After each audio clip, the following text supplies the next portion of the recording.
1 kilo உரிச்ச பூண்டு, 2 kilo தக்காளி, 2 kilo நாட்டு சின்ன வெங்காயம்,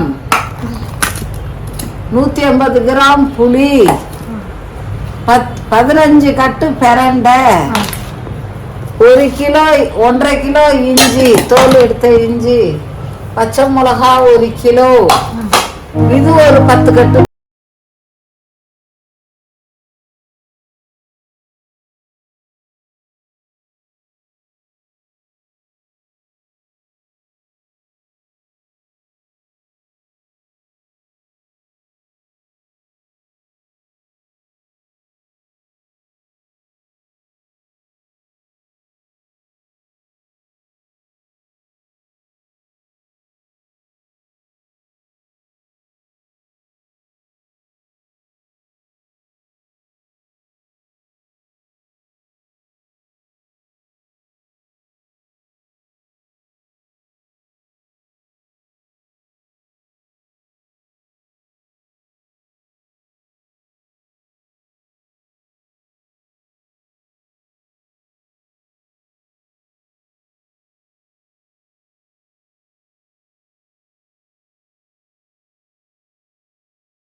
பிரண்டை 4 நாளில் எடுத்துருக்கோம், க்ளீன் பண்ணியிருக்கோம். 4 நாளாக க்ளீன் பண்ணால் இந்த அளவுக்கு பிரண்டை தேஞ்சி சுத்தமாக நரம்பெல்லாம் இல்லாமல்.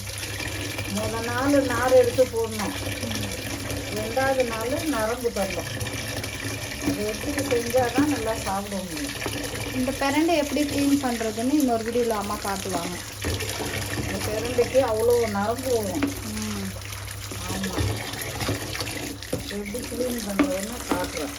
பிரண்டையே சுகர் உள்ளவங்க வெறும் கையில் கழுவவே முடியாது, அரிக்கும். ஆமாம், அரிக்கும், நம்மன்னு பிடுங்கும். ஆனால் இது அவ்வளோ வைத்திய குணம் இருக்குது. இந்த பிரண்டையில் இல்லாத மகத்துவமே இல்லை, அவ்வளோ வைத்தியம். ஆனால் இது செய்கிறது கஷ்டம்தான். ரொம்ப பேருக்கு இது பிரண்டைன்னா என்னன்னே தெரியாது. ஆனால் இது செஞ்சு மாத கணக்கு நல்லா வதக்கிறதுல இருக்குது. வதக்கிட்டோம்னா சரியாக வதக்கலைன்னா கூட நாக்கெல்லாம் அரிக்கும், சாப்பிடவே முடியாது. நல்லா வெந்தய கலரில் வதக்கணும் பிரண்டையை. அப்போ தான் அதில் உள்ள அந்த நம்ம அரிக்கும் நாக்கெல்லாம், அப்போ தான் அது போகும்.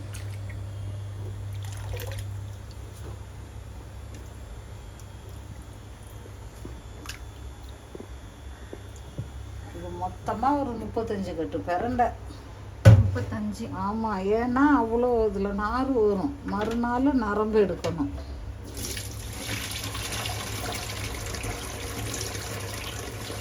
அப்போ தான் இது கஷ்டப்பட்டு செஞ்சோம்னா ஒரு வாரம் குழம்பு செய்யவே தேவையில்லை. ஆம்லேட்டு அது இது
இந்த மாதிரி கழுவணும். அழுக்கு போட்டுக்கிட்டியா சுற்றுக்கணும். இது சுருக்கி கழுவிட்டோம்னா அதில் இருக்கிற இந்த ஓடு இதெல்லாம் போயிடும்.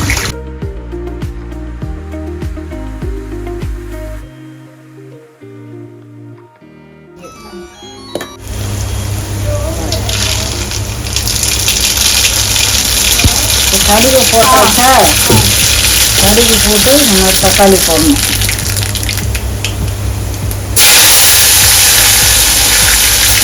ஏன்னா கடுகு வந்து அப்போவே சேர்த்து அரைச்சோம்னா செம்ம டேஸ்ட்டாக இருக்கும்.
தேவையான பொருளெல்லாம் போட்டாச்சு.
இப்போ தெரியுதா எவ்வளோ எவ்வளோ அருமையாக இருக்குது. இன்னும் கொஞ்சம் அரைக்கணும். பார்த்தியா செம்ம டேஸ்ட்டாக இருக்கும் அந்த தடவை. எவ்வளோ விலை கொடுத்தாலும் இந்த பிரண்டை சட்னி எங்கேயுமே வாங்க முடியாது. வீட்டுகளில் செஞ்சுக்குவாங்க, ஒரு கட்டு 2 கட்டு வாங்கி செய்வாங்க. இது 20-30 கட்டு வாங்கி நம்ம செஞ்சது நம்மள தான் இருக்கணும். நோய் எந்த நோயும் வராது உடம்புல. எல்லா நோய்க்கும் கண்டிஷன் பண்ணும். அதுக்கு தான் சுடு தண்ணி வச்சு இப்படி வச்சுக்கணும்.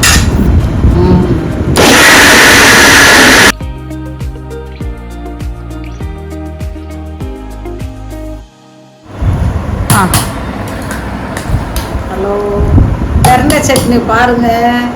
இங்கே பாருங்க எவ்வளோ பிரண்டை சட்னி. நீங்கள் ஹோட்டலுக்கு போனால் எங்கே போனால் இதை வாங்கவே முடியாது. இது ஒரு வாரமாக நான் கஷ்டப்பட்டு பிரண்டை எடுத்து ஃப்ரிட்ஜில் வச்சுட்டு நாரெல்லாம் க்ளீன் பண்ணிவிட்டு சின்ன வெங்காயம் பூண்டு இங்கே பாருங்கள் குழந்தைங்களுக்கெல்லாம் அவ்வளோ நல்லது. எங்கள் வீட்டில் எல்லாருமே நாங்கள் அடிக்கடி சாப்பாட்டில் போட்டு சாப்பிட்றது பிரண்டை சட்னி தான். சூப்பராக இருக்கும். நீங்களும் செஞ்சு பாருங்கள், அருமையாக இருக்கும். நீங்கள் ஹோட்டலில் போய் எங்கன்னா பிரண்டை சட்னி வாங்க, கிடைக்கவே கிடைக்காது. இதெல்லாம் வீட்டில் தயார். இது மெடிசன் பொருள். இது நீங்களும் மார்க்கெட்டில் பிரண்டை விற்றுச்சுன்னா பிரண்டையை விடாதீங்க. வாங்கிட்டு போய் உங்கள் குழந்தைங்களுக்கு உங்கள் அப்பா அம்மாவுக்குலாம் இந்த மாதிரி துவையல் பண்ணி ஃப்ரிட்ஜில் வச்சுருங்க. மாவு மட்டும் 10 நாள் வைக்கிறீங்கல்ல, பிரண்டையை 10 நாள் இல்லை 1 மாதம் இதே மாதிரி வதக்கி கஷ்டப்பட்டு பண்ணிங்கன்னா ஒரு ஊருக்கு போயிட்டு வந்தால் கூட ஒரு அரிசியை சாப்பாட்டை வடித்து ஒரு ஆம்லேட்டை போட்டு இதை சாப்பிட்லாங்க. பாருங்கள் எவ்வளோ பிரண்டை சட்னி பாருங்கள். இது 4 வீட்டுக்கு இந்த பிரண்டை சட்னி அவ்வளோ அருமையாக இருக்கும். பாருங்கள் இன்னும் பாருங்கள், இப்போக்கி 3 ஜார் அரைச்சிட்டேன். இப்போ 4வது ஜார் அரைக்க போகிறேன். அதே மாதிரி சுகருக்காரவங்க என்ன செய்யணும், கையில் ப்ளவுஸ் போட்டு தான் இந்த பிரண்டையை க்ளீன் பண்ணணும். நான் உங்களுக்கு பிரண்டையை எப்படி க்ளீன் பண்ணணும்னு உங்களுக்கு செஞ்சு காட்டுறேன். பிரண்டை கட்டை வாங்கிட்டு வந்து அது எப்படி க்ளீன் பண்ணணும். பகலில் இன்னைக்கு எடுத்துட்டோம்னா காலையில் பிரண்டைக்கு நரம்பு எடுத்துட்டோம்னா சாயங்காலம் நரம்பு மாறி தள்ளும். அந்த நரம்பையும் எடுத்துட்டு மறுநாள் காலையில் செஞ்சோம்னா நல்லது வருது. அதில் நூலாக வரும். அதை சரியாக க்ளீன் பண்ண தெரியலன்னா சாப்பிடவே முடியாது. ஒரு மாதிரி நரம்பாக வரும். இது என்னடா இப்படி இருக்கு அப்படின்னு சொல்லிட்டு நீங்கள் செய்ய மாட்டீங்க. நான் உங்களுக்கு பிரண்டை க்ளீன் எப்படி பண்ணுறதுன்னா உங்களுக்கு நான் செஞ்சு காட்டுறேன்.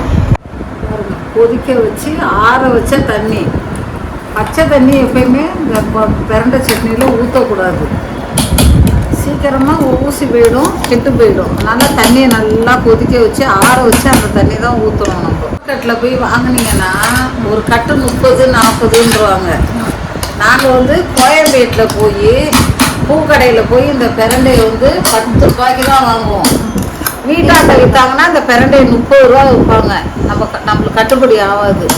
நம்ம அங்கே போனோம்னா 150 ரூபாய்க்கு 15 கட்டு பிரண்டை கொடுப்பாங்க. 5 கட்டு பிரண்டை வேஸ்ட்டு போயிடும், தோல் கீழு நார்.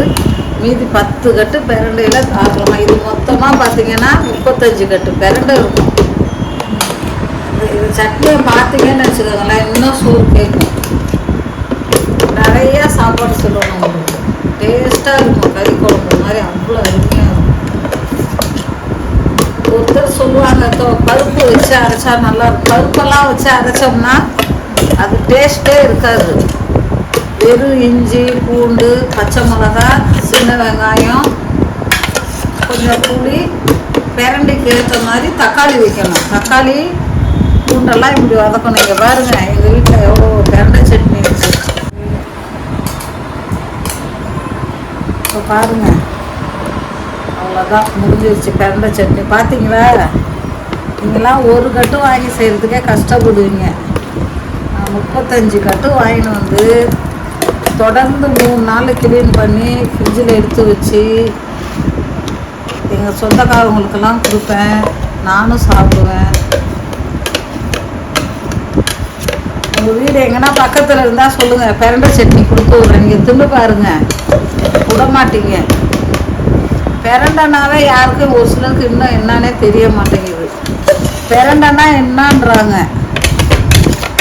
பிரண்டை, கீரை, பாவக்காய், பீக்கங்காய் இதெல்லாம் சேர்த்துக்கிட்டால் தான் உடம்புல சத்து. சும்மா வேலைக்கு போயிட்டு வந்து ஒரு சாம்பாரை வச்சு தின்ட்டு முட்டையை வச்சு தின்ட்டு இருந்தால் ஆஸ்பத்திரியில் தான் எடுத்து போய் பணத்தெல்லாம் வைக்கணும். நீங்கள் பிரண்டையை தின்னு பாருங்க, நீங்கள் ஆஸ்பத்திரி போங்க காலையே வைக்க மாட்டீங்க. முருங்கைக்கீரை பிரண்டை, முருங்கைக்கீரை சாம்பார் செஞ்சு சாப்பிடுங்க அடிக்கடி, மைசூர் பருப்பு போட்டு. அது ஏற்கனவே போட்டிருக்கோம், போய் பாருங்கள் சேனலில் தெரியும். அவ்வளோதாங்க. இந்த பிரண்டை சட்னியை பாருங்களேன், இவ்வளோ பிரண்டை சட்னி யார் இப்போ பேசாமல் நான் பிரண்டை சட்னி கம்பெனியே ஓப்பன் பண்ணலாமான்னு இருக்கேன். ஒரு 5 லேடிஸை போட்டு 4 கிலோ 200 பாருங்கள். அந்த பிரண்டை சட்னியை பாருங்கள் எவ்வளோ சூப்பராக இருக்குது. மத்தியானத்துலேருந்து செஞ்சுருக்கேன் இதை வதக்கி, எல்லாம் கஷ்டப்பட்டு வதக்கி. சும்மா அப்படி பிரண்டையை வந்து வெந்தய கலரில் வதக்கணும். இங்கே பாருங்கள் இந்த சட்னி எப்படி இருக்குது பாருங்கள், தேனு மாதிரி இருக்கும்.